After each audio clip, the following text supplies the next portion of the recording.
Hey everyone, welcome to Otaku Talk. It's me, your boy, your host, OD, and today we'll be reviewing and analyzing chapter 1060 of One Piece. Thank you guys for tuning in. Really appreciate each and every one of you guys that comes and checks out my channel. If this is your first time on my channel or you haven't been here before, please do me a solid, like, share, subscribe, what have you. Any little bit helps, would greatly appreciate. Anyway, without much further ado, let's get into this review, because this was a doozy of a chapter.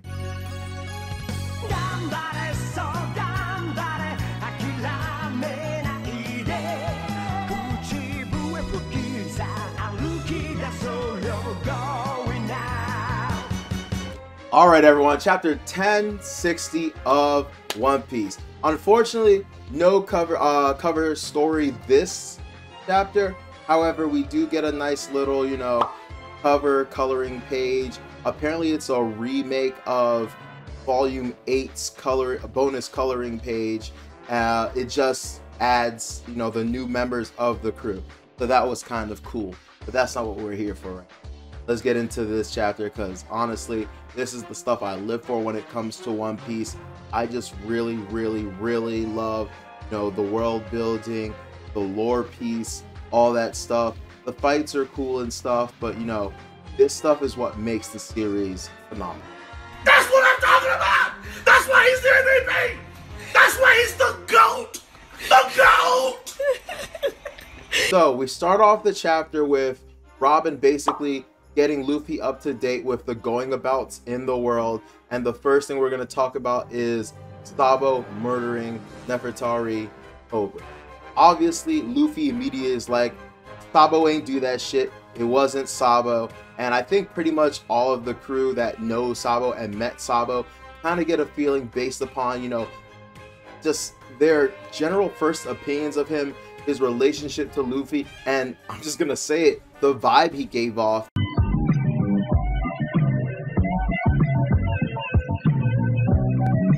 That no, he doesn't really seem like the kind of person that would do that. You have, Jinbei and Brook and other people going, not too many people really hate, Alabasta, hate the king of Alabasta. He's not on our radar, yada yada. And so just all in all, everyone's kind of like, yeah, 1 + 1 isn't equaling 2 in this, regard. So I'm kind of happy that happened. The crew is, solidified in their support of Sabo. They know something's going on. Now Luffy immediately wants to jump the gun. He's like, yo, let's go find out where Vivi is. Let's go find out where Sabo is. Let's go help them out. He's like, let's go to Alabasta. And then, Zoro's like, we don't know where Vivi is. I doubt she's in Alabasta. They were last seen, at Marine HQ, Mary Joie. He's like, all right, cool. Fuck it. Let's go to Mary Joie.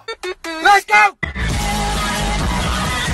And Zoro's like, you want to go to Marine HQ without any information and just fight them? And Luffy's like, hey yo, what the fuck is this bullshit? I thought you were my second in command. I thought you were my ride or die. Why are you being a bitch right now? And Zoro's like, yo, chill. I'm always about that action. I'm just saying, we have no clue, no idea of what's happening, no information. We would just be putting our lives and the lives of our crew and just our friends and stuff in jeopardy on a whim.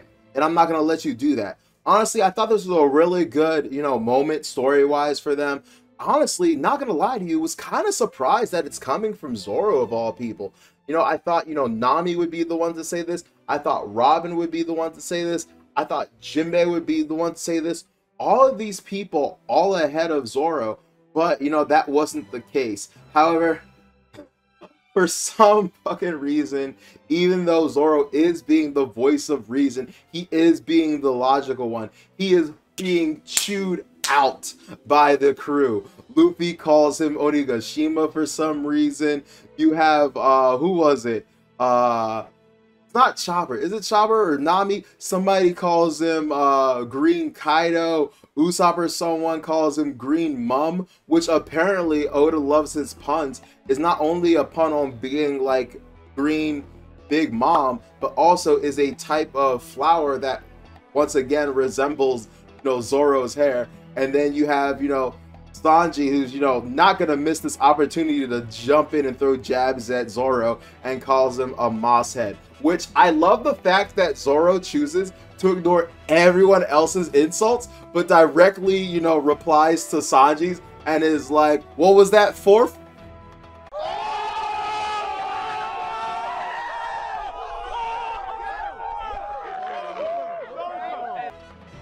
Zoro, you petty, but I like it. So that was honestly friggin' hilarious. Oh, by the way, has nothing to do with this chapter, but something I wanted to mention last chapter that, like, I didn't even think about till the end of the chapter. I just love how there was a bunch of references, not references, but like it was Boa Hancock turning people to stone, and then you have angels, which reminds me of, spoiler alert, Dr. Stone, which the whole thing is about, you know, people being petrified and turned to stone. And at the end of the series, you had these, well, they're called orphans or thrones or orphans or whatever. And so I just thought that, you know, connection was kind of cool. We have petrification and seraphs, and then in Dr. Stone we have petrifications and thrones or orphans. So that was something that was killing me, and I would have been mad about if I didn't, you know, get it out in this review. Also, for some reason, the Straw Hats have captured Caribou. So for a couple chapters now, people have been making comments about a barrel on the ship, saying that it was going to be Carrot, which honestly I had my fingers crossed about and was super excited about. But now it's revealed that it's Caribou, and it's clearly he's not stowed away. He's chained up in the barrel. So I'm like, damn, when the hell did the Straw Hats capture Caribou? I don't, unless I wasn't paying any kind of attention, I don't remember it at all. Honestly, the last time I remember Caribou being involved was when he was forced to give Luffy food in order to free Kaido. I don't recall him showing up at any point after that. So maybe once again we're gonna get another Wano flashback. Honestly, I think it's kind of interesting that, like, we left Wano, and then literally a chapter after Wano ends, not this chapter but last chapter, we go back to Wano via flashbacks. I was thinking that we wouldn't be getting flashbacks of Wano, of an arc we just left so soon. So I don't know, maybe that just opens up the gates, you know, for more information to be revealed, because I definitely want to see things like, you know, Zoro visiting Ryuma's graveyard, but I feel like that's going to be like a boss fight kind of thing where, like, I don't know, some bit of knowledge is imposed and imparted in him. But also kind of sad that he never got that sword. Anyway, I need to stick to chapter 1060 right now, so I digress. So yo, Caribou is there, he's listening in. However, because of the barrel and because of all the noise going on, he's not quite making out what's happening. All he really hears is, oh shit, we're going to Mary Joie, which as a pirate is no bueno for him. So obviously he's not excited about that. Kind of interested to see what kind of shenanigans, hijinks occurs because of Caribou, if Straw Hats are going to unwillingly get Caribou to whoever he was looking for. A lot of people were assuming it was Blackbeard. I still think it's kind of Blackbeard, but, you know, we don't know. Maybe along the route, he'll actually accidentally be, you know, given to whoever it was he was actually trying to find in the first place. All right. So then after that, you know, we have everyone freaking out about Vivi, you know, wanting to help her. You know, Nami's flip-flopping back and forth about, you know, being worried about her, but also being worried about, you know, how she, like, worried about her safety, but also worried about, like, what she's going through in terms of the fact that, you know, she just lost her father. So that's, you know, a really, really sad thing to deal with. Also, I love the fact that, you know, back when Zoro was giving, like, Luffy all the reasons why it was a dumb idea to, you know, just storm Mary Joie looking for Vivi and trying to, you know, figure out what happened with Sabo. It's like, hey, do you remember what you said, like, when, you know, when Ace was in trouble and we were asking you, should we save Ace? And Luffy just is like, he remembers it, and he's just like, you know, kind of cringy. It kind of reminds me of, like, you know, when your friends call you out on your hypocrisy and stuff, and, like, you know you're being a hypocrite, but, like, in this moment you don't care because whatever the situation is at the moment, you just kind of, you know, want to say screw it and do it. So he's making this face while remembering, you know, Ace is his own man. He's going on his own adventures. And so Luffy's like, yeah, I didn't say that dumb shit. But honestly, I don't like that Zoro brought that up, simply for the fact that actually not going and helping Ace ended up biting him in the ass later, because that directly is what got him killed. I don't want to say directly, but, you know, if Luffy and the crew went, to help Ace then and there, they may have been able to free him a lot sooner. But also at the same time, maybe it wouldn't have, because it was only due to, Luffy going to, Boa Hancock's island, Amazon Lily, meeting Boa Hancock, using, her title, her influence as a Shichibukai, and sneaking into Impel Down, where was he actually able to even get close to rescuing Ace in the first place. So honestly, it's a toss-up, but I thought that was kind of a weird example to use, right? So anyway, we talk more about Cross Guild and stuff like that in the news, and Luffy once again is just simply as incredulous as the crew was about Sabo killing Cobra. He's as incredulous about the fact that, like, it's a mistake. And I just love the, like, what's the word I'm looking for? Just the lack of, no, not the lack of self-awareness, just the enhanced self-awareness when it comes to, no, that can't be true. Buggy is a joke. Buggy is a clown. With all the shenanigans and stupidity that, Luffy has gotten into and done, this is like just one of those things where, like, Luffy is actually being kind of, I don't want to say intelligent, but he's like, no, that guy's an idiot. And that's, I don't know, just being called an idiot by an idiot, just like, it's just somehow super poetic. And I just, like, I don't know, it brings a salt to my face at, like, Luffy, like, really, Luffy, you're talking like, yeah, you do have the power to back up your bullshit, but you're just as bullshit as Buggy. The only difference between you and him is, like, you have, like, the power to back up, like, your shit. Like, that's literally it. Not really, but you guys get my point, right? Anyway, that about wraps up everything that, like, Robin reveals. That's not everything that actually happened. However, I love the relationship between Robin and Luffy. Honestly, I kind of feel like out of everyone on the crew, maybe minus Zoro, because Zoro understands, like, the warrior spirit of, like, Luffy. But other than that, I feel like in terms of, like, affinity, Robin and Luffy are like this. I feel like Robin truly understands Luffy.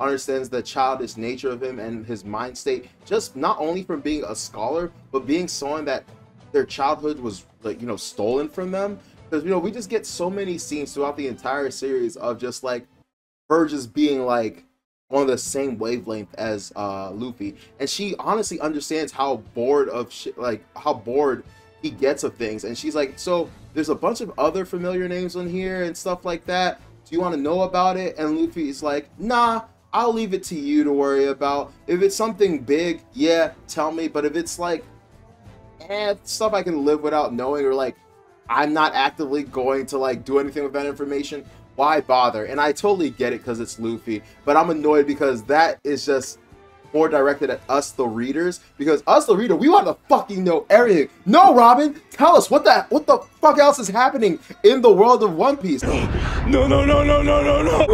Wait.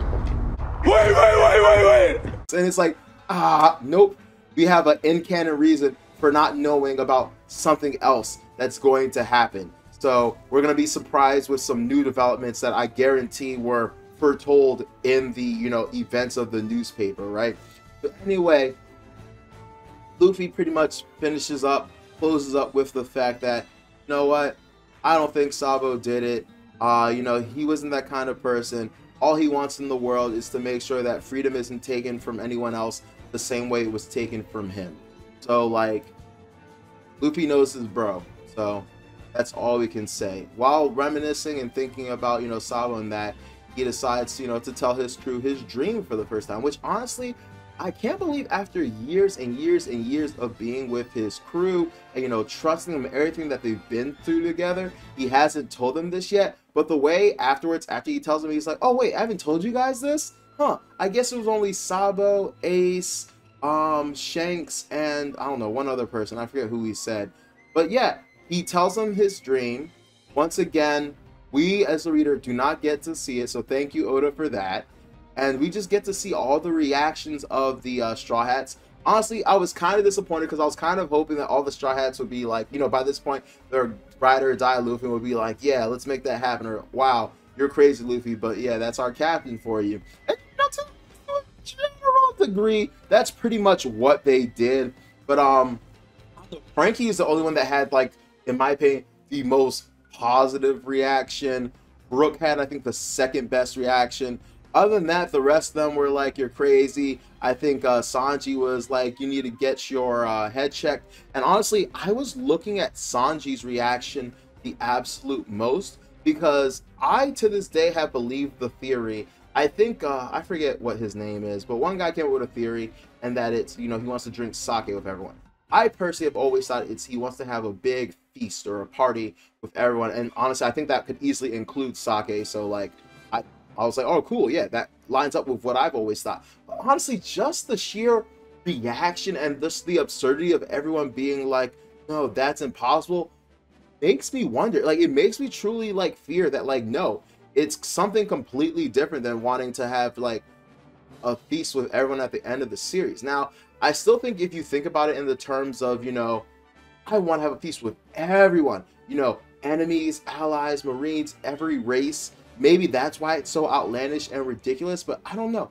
It's just something very specific that only the Pirate King can do. And what do we know about the Pirate King? He's the ultimate symbol of freedom. He's the freest man on the seas. So my thing is just like, what is it that only the Pirate King can do that, you know, Luffy's dream would be, that, you know, also Roger wanted, and that all of the crew is having this reaction to? And once again, I really was looking forward to Sanji's, you know, reaction, because I was thinking, you know, a feast, we need a cook. But I have no clue. I'm really gonna think about this hard. It's gonna bother me for a while, but I'm just so curious. I'm just so curious, and it makes me rethink everything and think I'm way off base, but who the hell knows? Anyway, flash forward, and, you know, we're back at Marine HQ. We're with the Gorosei, and they have intercepted the message that Sabo sent the revolutionaries. Obviously, he was in a hurry. Obviously, he didn't use, like, a, you know, one of those special, I think a white snail dendemushi that would have helped, you know, would have helped his message not get hacked. But long story short, he immediately tells Dragon, first of all, I just want you guys to know straight up, I did not kill Cobra. Which all of the revolutionaries are pretty much like, yeah, we knew you didn't. I think it's still nice of you to say it, to just, you know, affirm that. But thank you for saying it. We believed in you regardless. But Sabo doesn't have time for that. He gets straight to the nitty gritty, and he's like, I have to tell you something. The empty throne, the one that we all were told, you know, was empty, that there's no ruler, you know, that it's equally divided, all that blah, blah, blah bullshit, that was all a lie. There was definitely someone on that, throne. And so immediately upon hearing that, the Gorosei were like, all right, cool. Surveillance, everyone in the surveillance department, you didn't hear that shit. Wipe it, strict it from the records.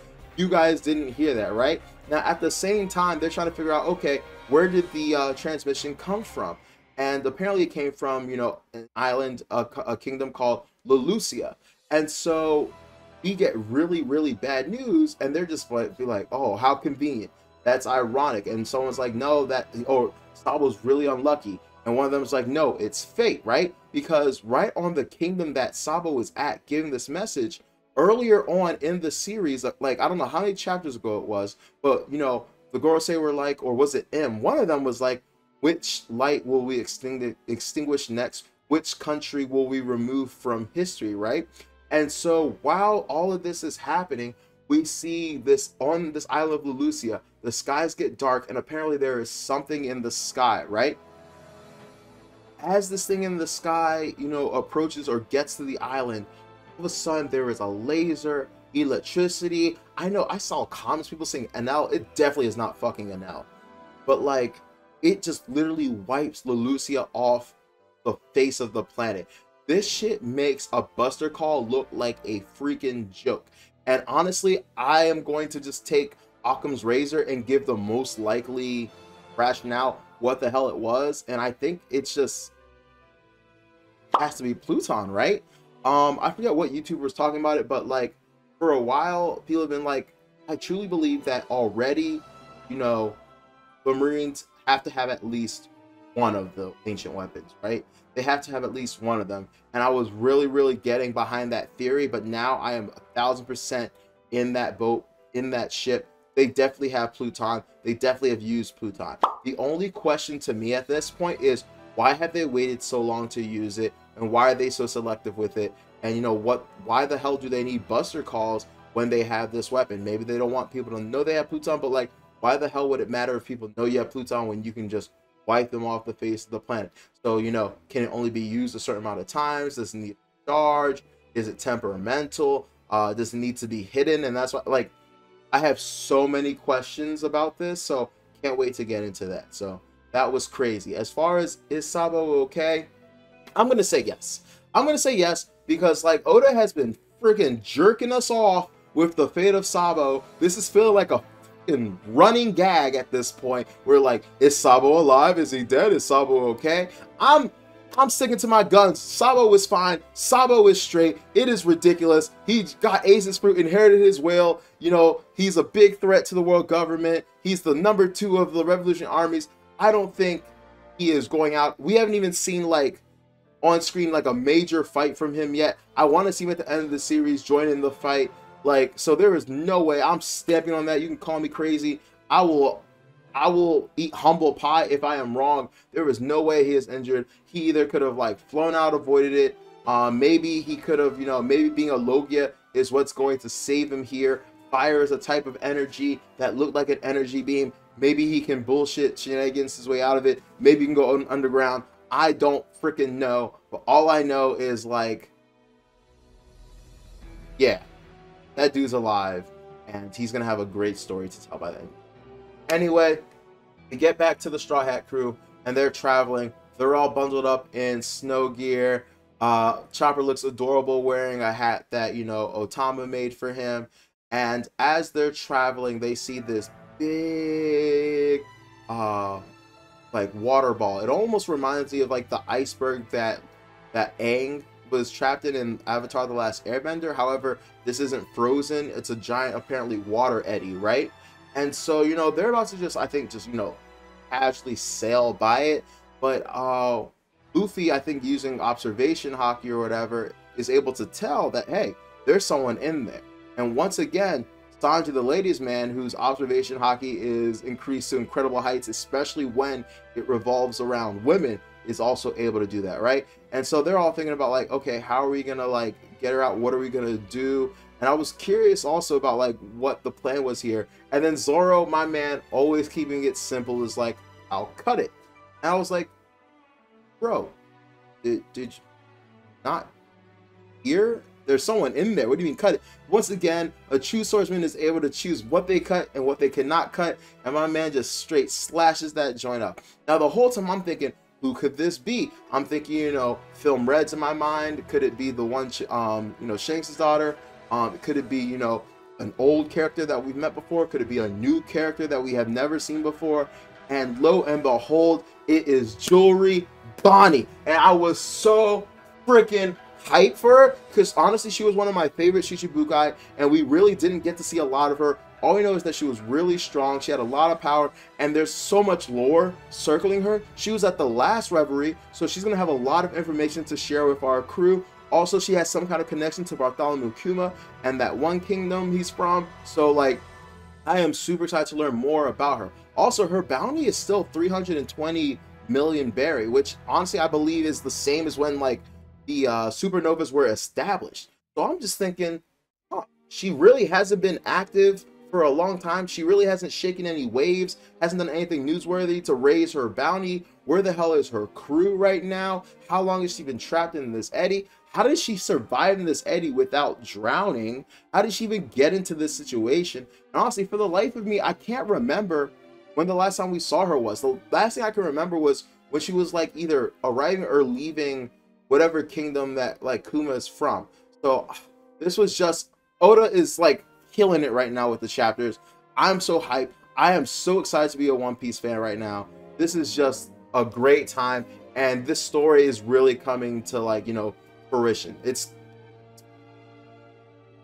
already been an amazing story, but just chapters like this just really let you know that like we are experiencing something special.